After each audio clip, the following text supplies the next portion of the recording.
And the thing about Frank's composition is that they could start the engage from very far away because you turn the lights off, you deny the TPs from coming into the fight. You have On the Hunt to just do massive distance lane ganks.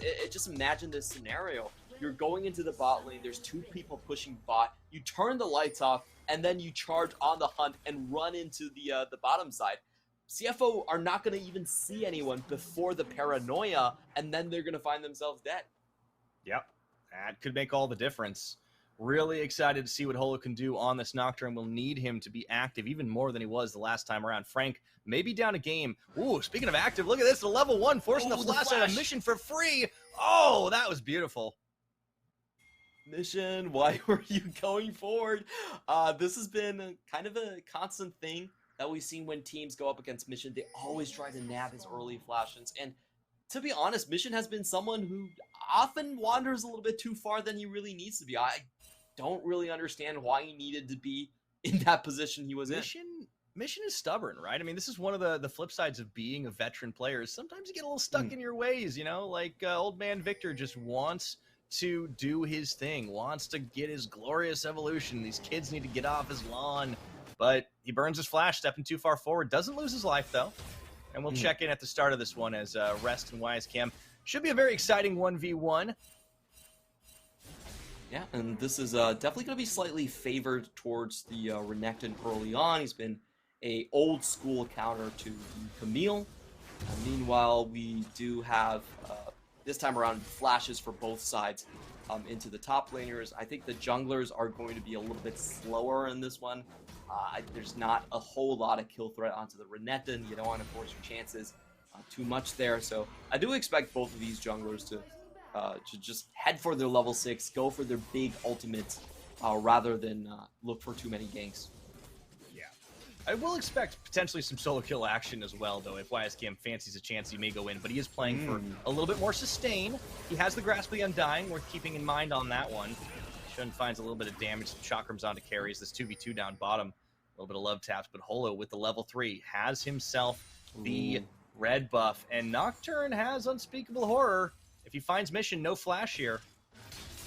There's the follow through for it. Tender gets that stun off. Oh, just finds it, playing and respecting the gank potential. Mission denies the kill.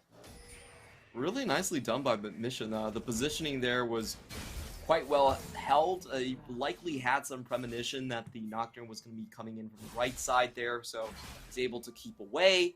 In the meantime, in the top lane, we got a lot of trading going back and forth with Wisecam getting some help. Yeah, there we go. Just a little bit of a carpet being thrown down. The Dustbringer can't quite get as actively involved, and a couple of gank attempts don't result in anything. I think that's a win for CFO here, as denying a little bit of farm potentially is Gemini. Making his move into the jungle, he will actually spot Holo on the ground. Yeah, and you have to say that Gemini is getting a sizable lead here. It's already 2 camps up on top of Holo after those 2 ganks. Weren't able to really establish much of a lead. Nice hook onto Koala. He throws down the Unbreakable, immediately denies most of that damage, but Nautilus continues to very much pay dividends to the team that picks him up. Carries finding a great one through the minion wave. Just seems like Nautilus can do no wrong in the PCS playoffs. It's always been this way. Specifically the PCS playoffs. I feel like other regions try to use it. It doesn't quite work as well for them all the time. But something about these players.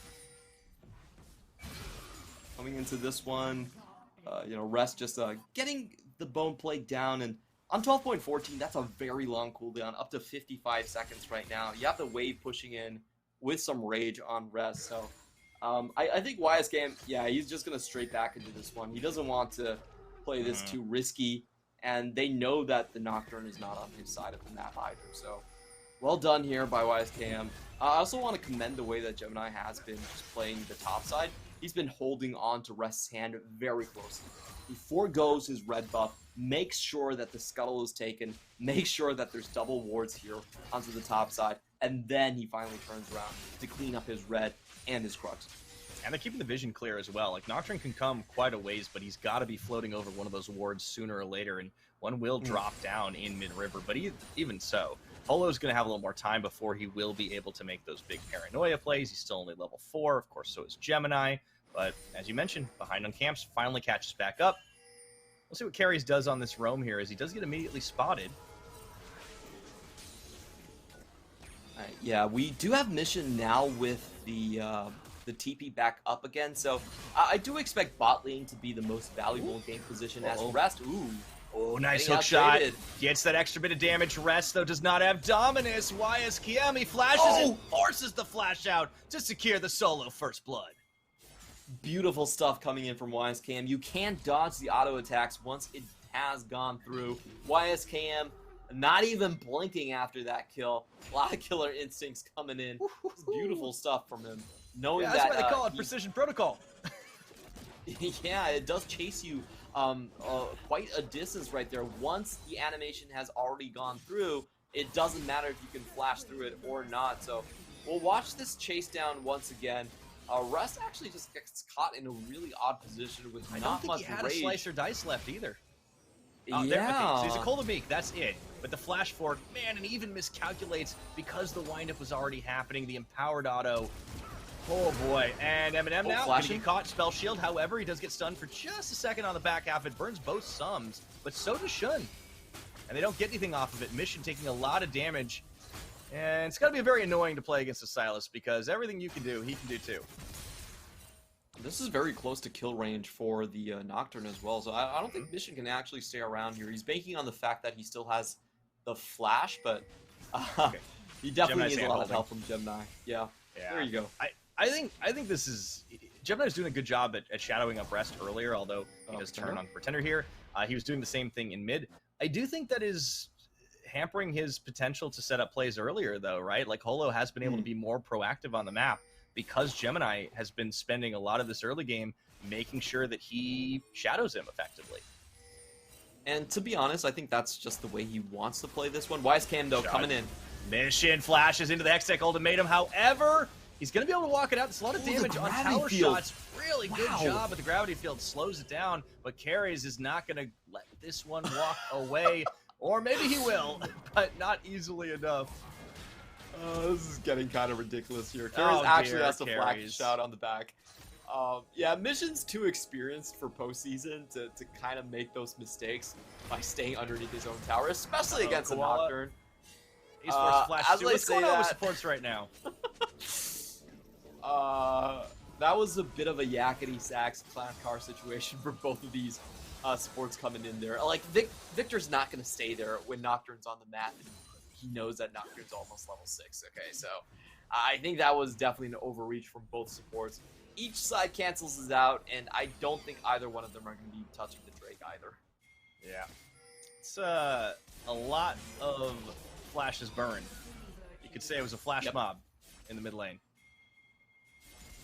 I'm trying not to laugh, but I did crack a smile right there. You know what? The dad jokes, it's okay. You could roll your eyes as well, even if no one can see it. As 8 minutes into this game, it is a almost negligibly small gold lead for Frank Esports. The first blood really making the difference, and it was a solo kill for YSKM. I mean, he loves getting those. He's already gotten himself off to a decent start, although the gold deficit coming in from the farm differential as he leads that minion wave in. Rest has just been able to push him out. The inherent advantages Renekton has. I would say this is a massive power spike for Frank Esports here. They have a lot of their dive tools online, and if you look at the backline for Shun and Mission, neither of these have their flashes, so very easy for Frank to just snipe off a kill and then move on to other targets. I don't think CFO really want to contest this all that hard. They're putting a show in, though.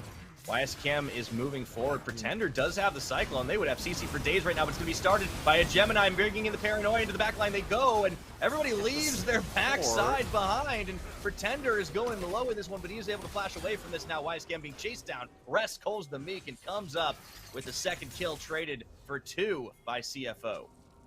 And Gemini somehow finds the finds the Smite War in that trade too. He is able to get away with the Herald. I felt like that fight was very much in favor of Frank Esports, but Gemini had too good of a start there. That was just amazing stuff from him. Once again, what Frank wants to do is they want to snipe off one of these backline targets, but what Gemini does is he actually goes in preemptively to make sure that he gets a ton of damage off. He also gets another Graviton stun right on top of a Chaos Storm. So even though they kill Mission, it doesn't really matter because Mission got all of his damage off. That was I gotta say, CFO just outplayed. They did. That's not much to talk about afterwards. I feel like that was a situation where Frank definitely had the advantage, but CFO with the experience. Well, one of the downsides of going for full dive is into a Victor. Victor, even if he can't see who's coming for you, all you got to do is throw all your stuff on top of yourself. Yep. And you know you got that ER down, your job is through. Yeah, exactly. So like that is one of the weaknesses here. I think you'd much rather be diving on top of Shun. You'd much rather be going for Gemini or even Rest, even though he's going to probably turn into a big stat stick later in this game. Pretender is completely caught right now, and he dashes, but not long enough, and the gravity field keeps him locked up for long enough for the collapse to come through. Koala actually getting him on the final hit. That was a bit of an odd misplay, a bit of an odd mispositioning from Pretender. Yeah, there was no paranoia on Nocturne, so they were very confident in the 3v1 situation. It just seemed like Pretender was caught off in one of those situations where he was trying to reset the wave, and CFO now to a very strong position.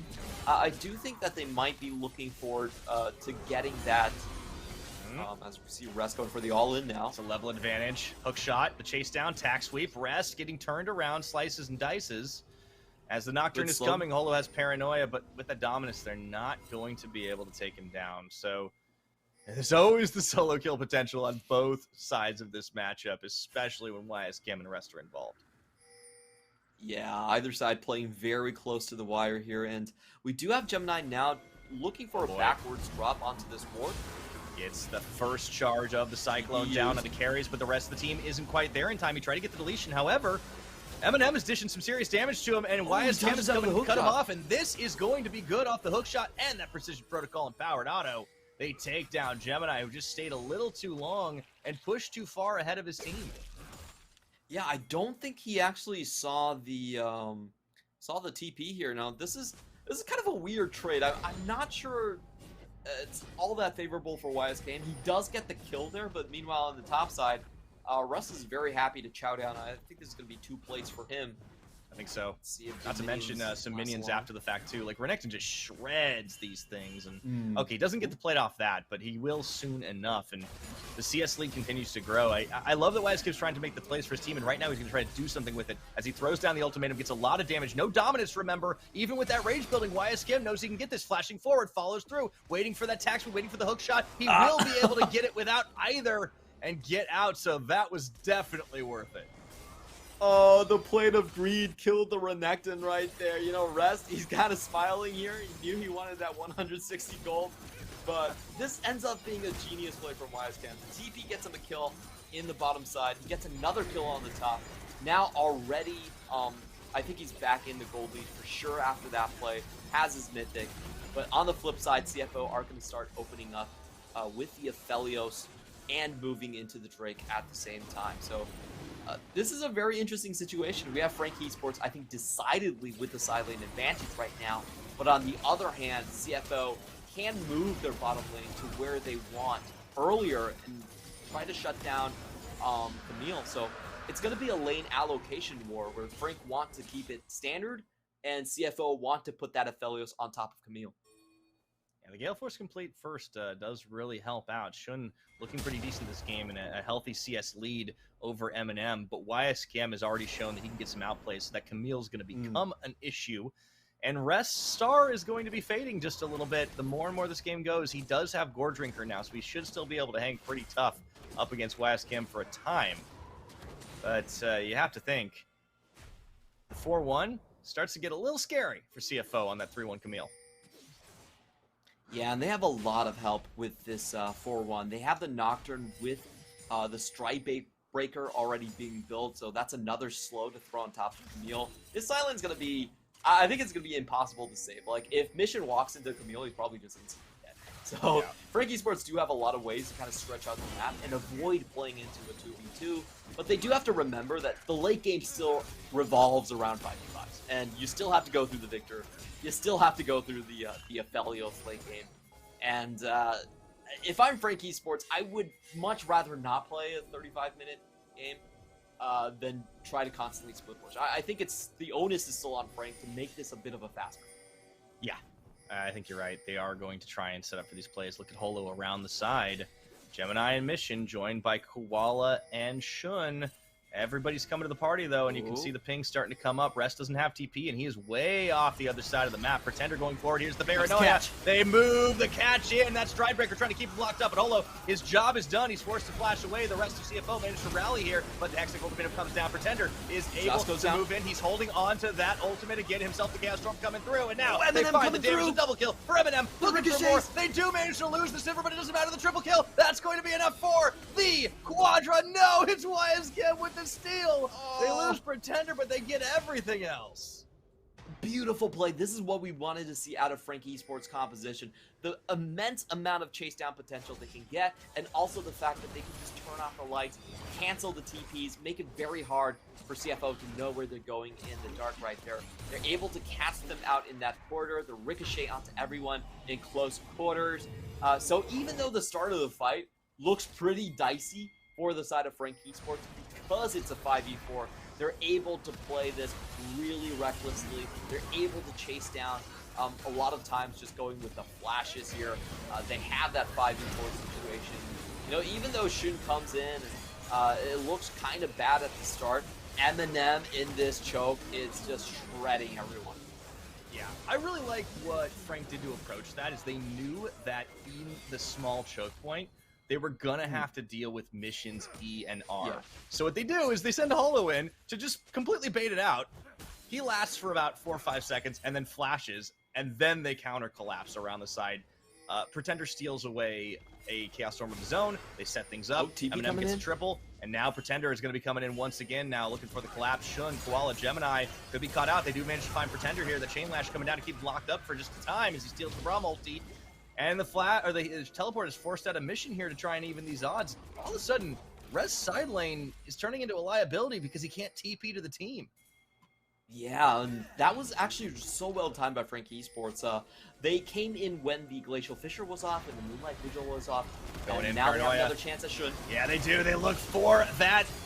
Aphelios not going to find him just yet. Here we go. They will be able to get this at the end of the day, but Koala doesn't quite go down. Holo a little bit low already for the Chaos Storm on the backside. That's going to be enough on the second wind effort. Rest is arriving way too late to this party. Or is he? Pretender locked up by Koala, and Gemini will finally fall down as Rest has got that dominance on. We've got ourselves a good old 3v3, but nobody wants to keep this fight going.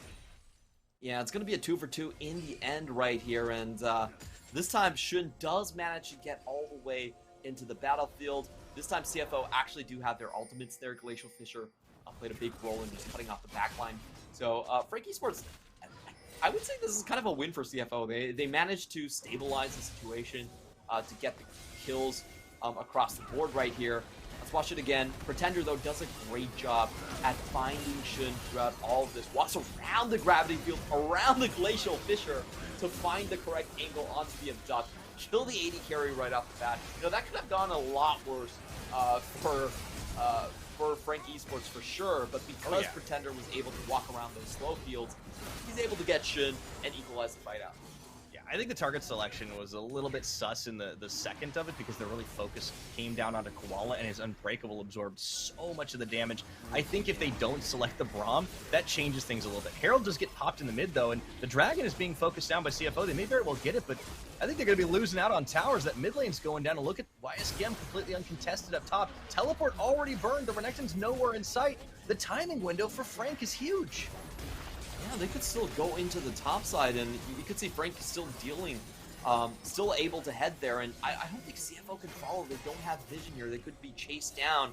Wukong's also on the map, so it's going to be a, how many towers is that? It's like a 3 for one almost, Drake. I mean, it's like 2 towers, not to mention they also get an extra Shelly charge just barely as Gemini couldn't get a smite down in time, and that's pretty big right now. Frank, they grab a lot of gold for themselves as we're about to tick into 20 minutes. A huge amount of gold being transferred over here, and I don't think CFO can chase. This is not their side of the map. They don't have vision established here. They're just going to have to take the L. I think that was close to 4 towers being taken down in just one fell swoop from Frank. Yeah, that was big. Yeah, they get the one in the mid. They get another charge down on the second tower. YSGM is able to lead the charge up top, and he even picks himself up the Ravenous off the back of it. So his split push is going to be huge. Critically looking where the kills are on this Frank Esports side, it isn't everybody you'd want them to be on. Yeah, I think it's a really good spread this time around. Eminem does a lot of damage here, and the side lanes are already winning, so, you know, they don't... Of course, if they get kills, it's good, but when you're already in a winning situation, you can give some love towards the AD carry right here. And for CFO, I still think they're such a long way off. You know, look at Shun. As we expected, he does have to build into the Bloodthirster. Not the highest damage dealing item, so it does mean that he's most likely going to be looking at third and fourth items to really get to that power spike here. I will say the one thing for CFO that they do have going for them is the fact that they do have that 2 dragon stack. So what this means is that they can sit back and give Frank a couple more Drakes. It's going to be Clouds from now here on out, and Clouds honestly don't matter all that much. Like, you're not outrunning Frank anyway, so giving him a couple Clouds, not the biggest thing in the world. So I think CFO, they can just sit back and hope to hug their towers and just give over map objectives. Yeah, this could slow down for a little bit for the time being, and while they're going to be waiting for Shun to ramp up in damage as he is on this build to try to be more sustained, Gemini and Rest are probably going to have to pick up some of that DPS slack. You can see the Chempunk Chainsword completed for the Renekton. Rest is going to have a fair bit to do for a while, but playing up to the big bruiser status, trying to keep him denied. I wouldn't be surprised if Polo goes like full spec into tank here, as his job is kind of to just paranoia into the fight and draw as much pressure as possible. Yeah, I think what he's going for is likely the GA here, and he knows that he needs a lot of HP to survive. So it's just going to allow him to constantly engage without giving over gold to the enemy carries. We also have seen Randuin just being a very popular build. I've even seen Azania's built over in NA when they want like just the extra stasis. It's like, it's ridiculous. Like, what is Doctor going to do with that? But no, he walks it out.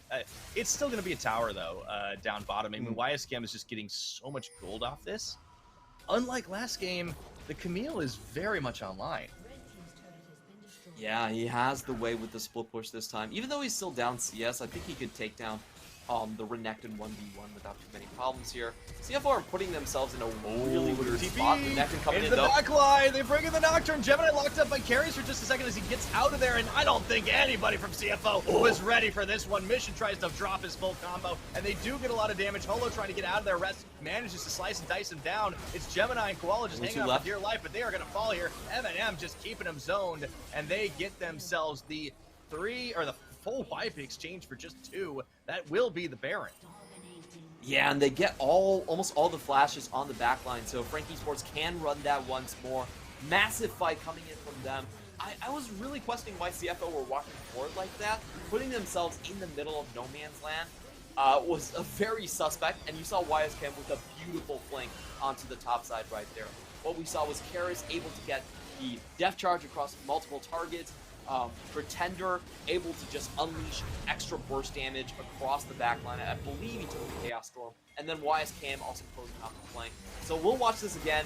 Very suspect from CFO. I don't think you want to be out in the open like this. Mission even gets himself in range for Death Charge, flashes backwards, and brings it on top of his AD carry as well. Definitely a bit of an oopsies right here. You see both of the carries going down very early on into the fight. And Gemini, try as he might, he does take down the jungler, which he uses can't stop a Baron take, but Eminem is so fed. He hasn't died at all this game. And we're right this is looking really rough to hold on.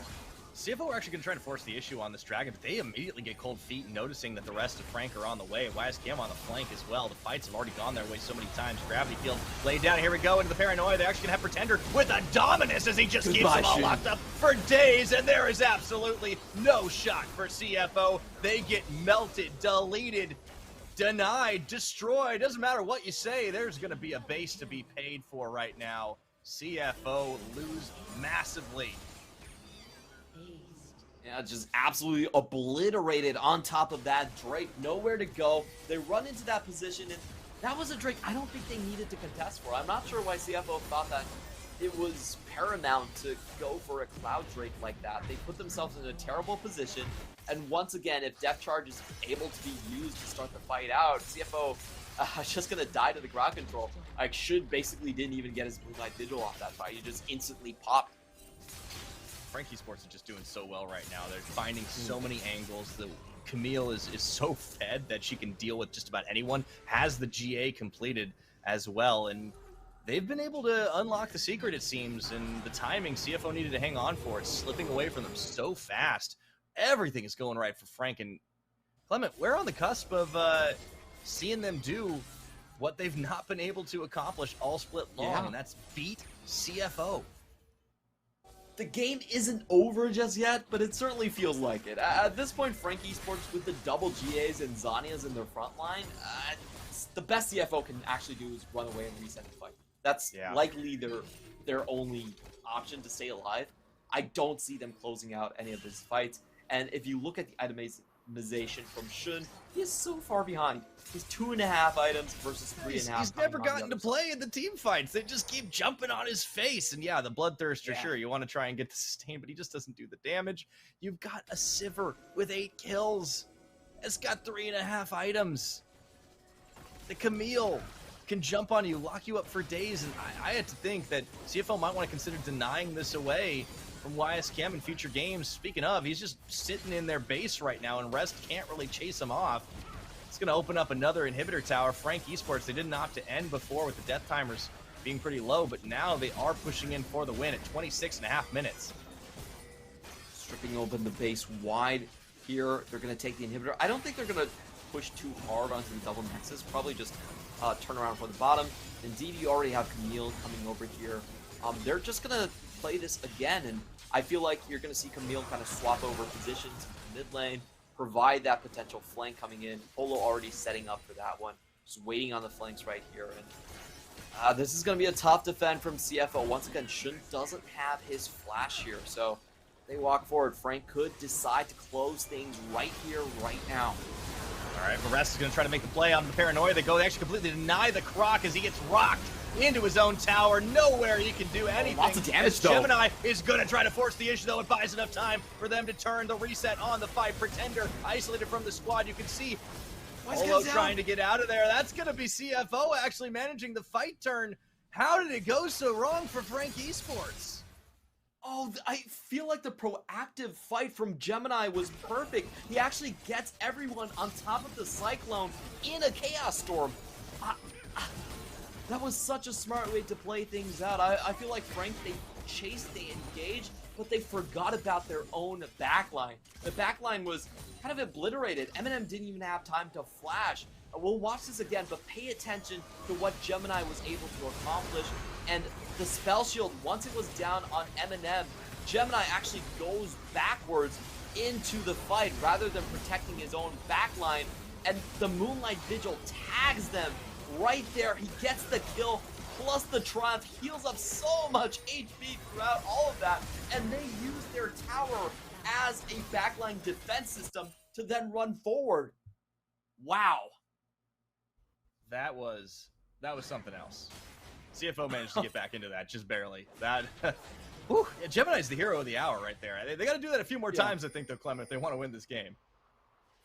It's still very much in Frank Esports' favor, but that was a massive shutdown goal going over to the other way, and we can see the damage potential now on the AoE from CFO. If Frank Esports want to engage, they have to be very careful about actually grouping up at this point. And with that fight, they actually take both of the GAs down off the front line too. So this becomes a fight where CFO not only can win with, but they can actually snowball the fight from start to finish. There's not going to be that gap in those GA timers anymore to kind of slow down the pursuit.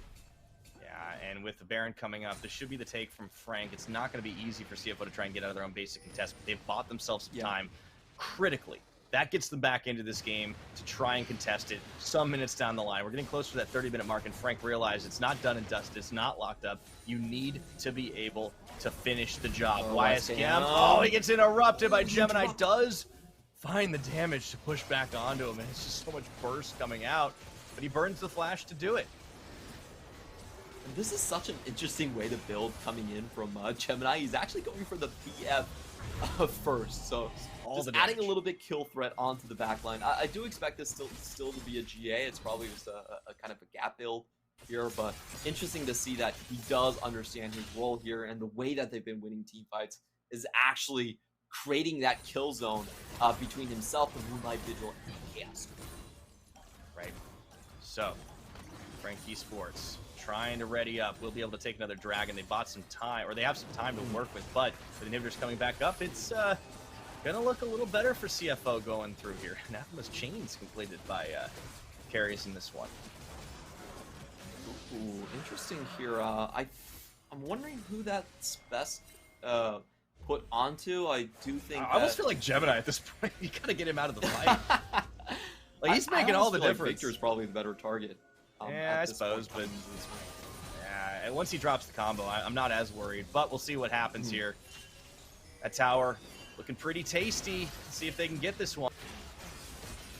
Ooh, all three inhibitors open at this point. CFO doesn't look like they can fight for either one here, so they're going to be pushed all the way back to their Nexus. All right, one inhibitor falls. The next one's going to get taken by YSKM. They will have to try and defend their base the best they can, but losing out on damage to the Baron-empowered minions, all three inhibitors, it just means it's going to be a turtle situation. The holdout, you don't want to go for the dive, though, if you're Frank, until you can get someone deleted down. It's just become a poke war. Paranoia is on. They're not going to pull the trigger. They're just taking towers instead. When they turn the lights out, they just go ahead and rob CFO blind, but here's going to be the last-ditch effort. Gemini goes forward, does not get popped as he moved back on the clone, but the Nexus is going to fall into chaos, and Frank Esports finally take down CTBC Flying Oyster. Love the way that they played the final fight right there. They just instantly walked the minions into base. They had all three minion waves lined up at the same time. YSKM gets the mid inhibitor, also threatening the bottom side here. And I have to say, in this game, I felt like the problem was the Victor. Victor Vic just comes online way too late. It doesn't provide any sort of impact compared to the Silas and This Is Crowd Control.